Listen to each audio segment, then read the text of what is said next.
Hey, it's Chuck Armstrong with Loudwire Nights, and this is Loudwire Nights On Demand. It was so great chatting with Mark Morton, founding guitarist of Lamb of God, about Lamb of God, but also about his brand new memoir, Desolation. This first aired on Tuesday, June 25th. Enjoy. It is a true honor and privilege to be hanging with tonight's special guest. As a solo artist, he's worked with everyone from Mark Lanigan and Miles Kennedy to Chuck Billy and Chester Bennington and Jacoby Shaddix. And as a founding member and guitarist for Lamb of God, he has totally set the bar for what's possible when it comes to modern heavy metal. And now, on that growing list of accomplishments, he's adding author to it with the release of his memoir, Desolation, which is out today. Mark Morton, thank you so much for hanging tonight, man. Thanks for having me, man. Thanks for the time. So I've had the chance to spend time with your memoir, and it's a chilling read. You know, you pull no punches. I think you're really surgical in the way that you examine your own life. You know, you're very critical of yourself, and you don't leave any stone unturned from childhood to where you are today. There are a lot of things dealt with in the book, addiction being, the most prevalent, also some other significant losses. And so all of that being said, it's far from a lighthearted beach read, right? That you pick up for the summertime or something. But do you feel like a sense of closure having this book finished and ready for fans and the world to read? Do I feel a sense of closure having the book finished and ready for fans to read? I feel a sense of gratitude and relief that I survived so much of what happened in the book, in my life, in the book, right? It's my life. Yeah. So I think and I feel relief that I am done writing the book, because I've never written a book before. I took on the project as more or less a dare. And then once I got into it, I knew it would be a lot of work, but it's easy to say this is going to be a lot of work. And then to have this mountain of it in front of you was like, oh my gosh, like this is really I had no idea.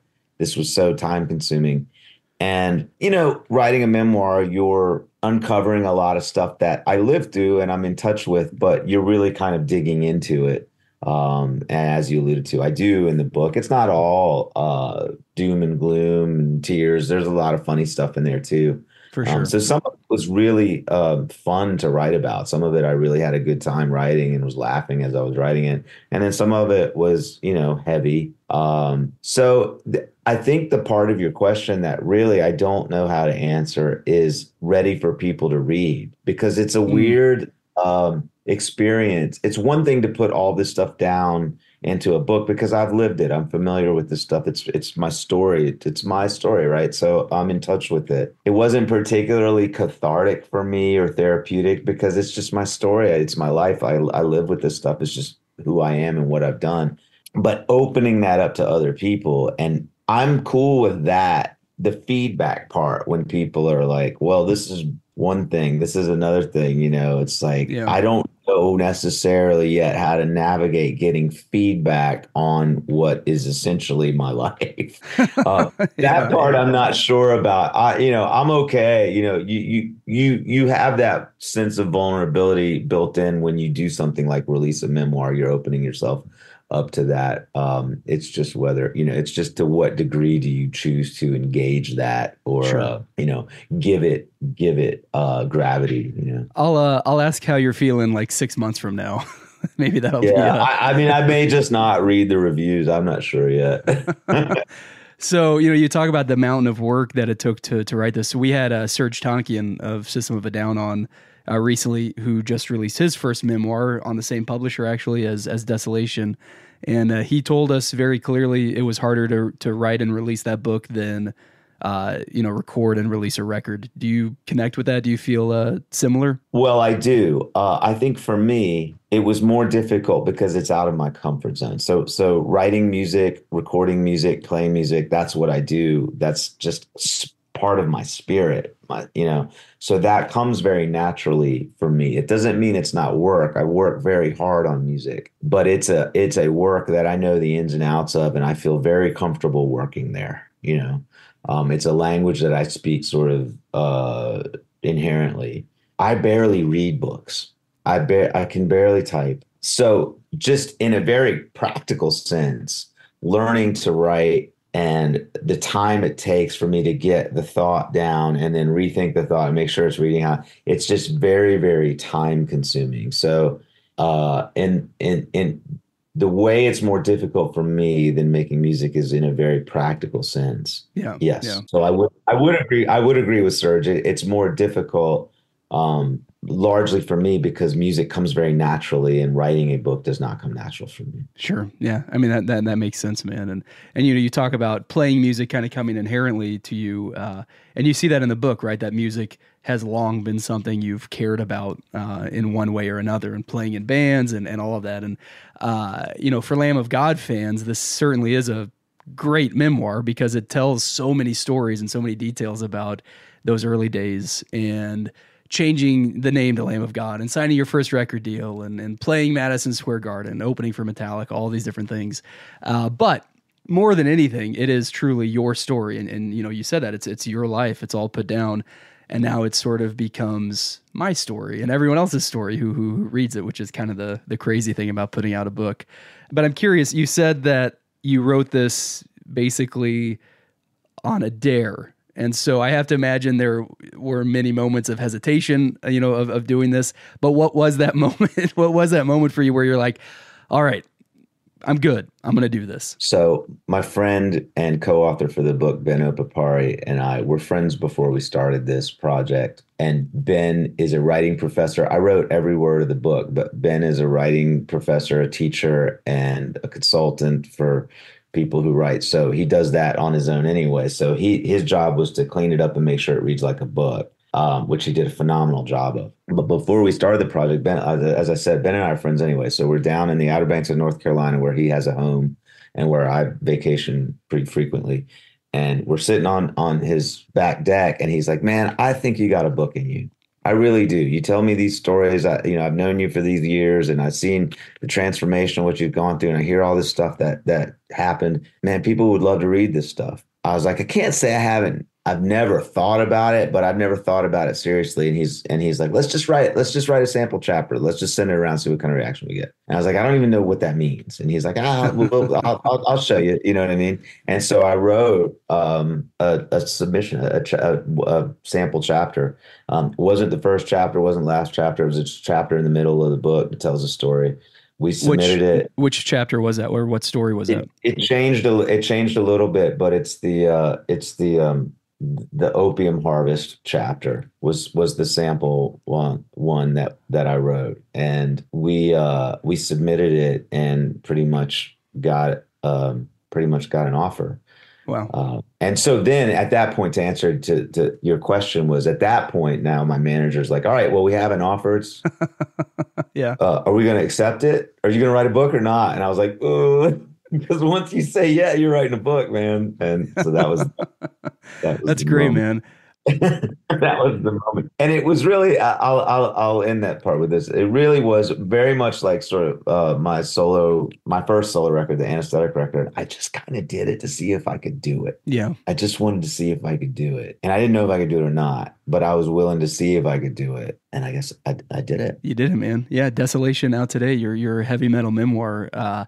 It's funny may not be the right word, but that was your sample chapter, because as I kind of jotted notes down reading the memoir and just kind of thought about like what we would talk about, there were two moments that really stood out to me that kind of burned in my head as like unforgettable. And one of them is the opium harvest. So you and a buddy are in, you're in Sweden, you have a day off, you and a buddy are walking down a road, you walk past a kindergarten school and you notice some plants, some flowers in the school, poppy pods, right? Yeah. I mean, for people who are tuning into this that don't know anything about me or the story or anything, this is pretty far into what had become a pretty severe opiate addiction and traveling the world. That's hard to source. So this particular story is kind of a moment of a light moment in what is really a dark period of my life where I'm just like really kind of desperately addicted to opiates, traveling through Europe on a tour where I didn't have access to that kind of thing, and not feeling well and not feeling comfortable because I'm an addict and didn't have what I needed that to make me feel comfortable, stumbled across a nice little patch of poppy pods, which is, where those things come from. And yeah, hilarity ensues, and decided to try and harvest almost successfully a batch of natural medicine, as I would have thought it at Yeah. the time. So it is a funny story, but it's also, and I think I mentioned at the end of the chapter, it's really very much an example of how sort of sad that condition is, because here I am in rural Europe, this beautiful setting and all these wonderful things I could be doing. And I'm in a hotel trying to figure out how to turn these pods into a high for myself. Yeah. Yeah. And it's just, to me, I think while the story's funny as you read through it, and it's still kind of funny, it also demonstrates just how much like you ignore and lose a connection with the world around you when you're stuck in addiction. And that's really the greatest loss, is that there's all these beautiful things happening around you, but you're sort of hypnotized by this addiction. And I think that story is pretty representative of that for me. Yeah, I mean, that's exactly it, man. You're right. Like you can skim the story and kind of take it out of context, and yeah, it's almost comical, right? Yeah. But yeah, in the midst of all the other stories you tell in this book, and yeah, when you kind of place yourself in this beautiful, incredible setting, that people would dream of spending a day in, and getting to do whatever, see everything. And that's, what you have chosen to spend your time with. Then all of a sudden you take a step back and you're like, man, this is a lot heavier than just a comical moment. Right. And I hope that someone that reads this book understands that, addiction and alcoholism aren't a matter of intelligence. They're not moral or ethical failures. I don't know exactly what they are, but I know what it feels like to be an addict and an alcoholic. And Yeah. I know that some of the most upstanding and intelligent and creative and loving people I know are addicts and alcoholics. So it's not a matter of intelligence. It's not a matter of morals. But it robs people of connection and of their life in a Yeah. lot of cases. So hopefully someone that's struggling will read this book and understand that they're not alone and that recovery is possible. And hopefully someone that is, impacted by alcoholism or addiction with someone they love or that kind of thing, it can maybe help take a little bit of the stigma away. That, very often no one is suffering more than the addict and the alcoholic. Yeah. And I love hearing you say that, like the hope of someone else reading this and connecting with it. And it's interesting to me because earlier you said that this wasn't very cathartic or therapeutic for you. And yet, certainly, when I read it, when someone else reads it, there are going to be moments of catharsis for us, right? Connecting with these stories and seeing we're not alone or anything like that. And absolutely, one of the most moving stories, and certainly saddest stories, and one I'm sure that you're getting asked, in every interview you do or you talk about, is losing your 2-day-old daughter. And, as a dad myself, reading that story, just, tears coming down my face and kind of shaking as I read it. Like I said at the very start of this interview, you don't leave any stone unturned. Were you ever thinking, though, as you were putting this together, like, I don't know, man, that's my story, I don't really want to unpack that in this memoir? Yeah, that one was a tough one to write. I mean, Yeah. it's not, when I write about it, I can kind of control how the words go down. And I labored over that one for a while to make sure it was right. It's hard to talk about in an interview, not because I'm not in touch with it. I am very in touch with it, but it's hard to talk about because it's hard to put it into words in real time. So Yeah. Yeah. I did think a lot about that experience and how to word it just right, so that anyone else that's ever experienced that will not feel disconnected from it, will feel a part of or feel a sense of connection.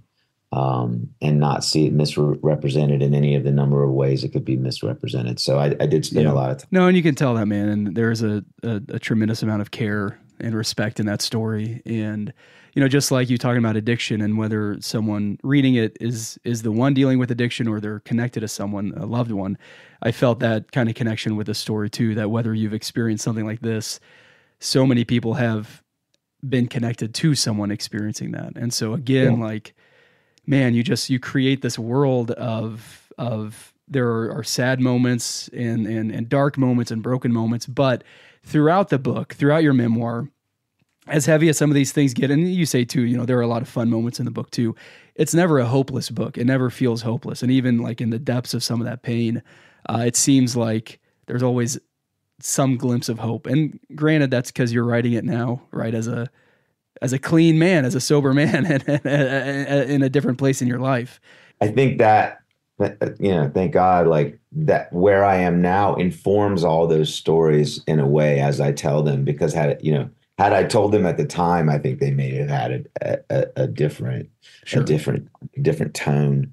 But yeah, I think, my experience in surviving that stuff and making it to where I am right now today, I'm not exempt, any of that again. And that's something I have to at least touch for a moment every day, is that if I don't, there are some things I do now that keep that at bay. And as long as I do those things, I have a really good chance of keeping all that stuff at bay. But I'm not exempt from getting it back. Yeah. But where I am today informs how I tell those stories. And so I think that is that note of hope that you hear through the whole thing. And I'm just really, really grateful to be able to present that authentically. Man, I know we're just scratching the surface here, but I have to encourage listeners, go out, pick up this book. It's Desolation. It is Mark Morton's memoir. It's an incredible read, and I would say in a very strange and beautiful way, it will change you, as you encounter some of these stories. Now, before I let you go, man, I want to switch gears just a little bit and talk about music, because not only are you, celebrating the release of your memoir, Lamb of God, gearing up for a big anniversary celebration and the tour for the 20th anniversary of Ashes of the Wake, which is awesome. What else is on the horizon for Lamb of God right now, man? Oh man, I got my hands in so much cool stuff I wish I could tell you about, but I have nothing. You can, man. We're friends, man. Nothing currently to announce or report. All right. Well, that's exciting, man. And listen, the anniversary celebration for Ashes of the Wake is certainly enough to That's report. what's forefront right now, man. We got the book rolling out that I'm really, really excited. And I thank you for your kind words about it. That makes me feel good to have it received, even just by you or a couple people like that, because if it can ring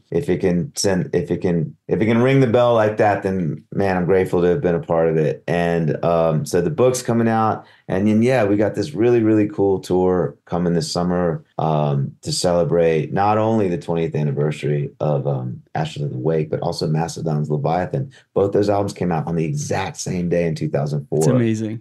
And for us, who we've been good friends the whole time, and then for us to team up and do this tour with some friends, Malevolence and Kerry King's band, and Unearth is going to do a couple of those shows, and it's going to be a hoot, man, all summer. And I hope you get to check it out. I love it, man. All right, before I let you go though, talking about 2004, I got to reminisce for a second, because 20 years ago was, in my opinion, one of the best Ozfest tours ever.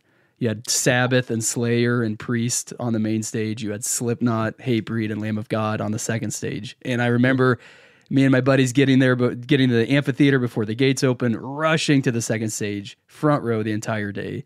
Lamb of God, Kansas City, outside of Kansas City. And you guys are playing like 3 in the afternoon. Yeah, Bonner Springs, man. You guys are playing like 3 in the afternoon, because that's just how the the Ozfest was running things. But it was amazing. And to this day, 20 years later, man, those shows, those experiences at Ozfest still pop up in my head. And I just think back on it, man. Yeah. Well, I mean, like, so just, would you indulge me? Like, is there a memory from that tour, from that summer of Ozfest 04? Well, I'll remind you, in the book, there's my day-to-day, my hourly day-to-day. I talk about that tour specifically. Yeah. And I take you hour by hour through my day. And you get a glimpse into my my burgeoning alcoholism there. But it was fun, man. It was fun. Back then it was a lot of fun. We felt like, and I think correctly, we felt like we were part of this wave that we were just kind of riding. And I don't think any of us imagined that we would ride it as long and as far as we were able to. But it definitely felt like we were being swept up in what was a movement. And man, yeah, I had a lot of great times on it. We had so many friends on that tour, so it just felt like, heavy metal summer camp. And Yeah, yeah. it was a great time. And I look back on that tour specifically very fondly. That's cool, man. Mark Morton, thank you so much for your time tonight. And more than that, thank you for just the brutal honesty in your memoir, Desolation, and really the trust that you give to fans and readers, because you are sharing so much, man. The book is out today. Go get it, read it. I promise you it will change you in one way or another. And I know I've found much needed catharsis and therapy in it. Mark, I hope that as you have more conversations, as you encounter fans who read this, that you do experience that as well. But man, you are welcome back on Loudwire Nights anytime. I hope we can hang again soon. Oh, thanks so much for your time, man. I really enjoyed it, and I appreciate your kind words about the book.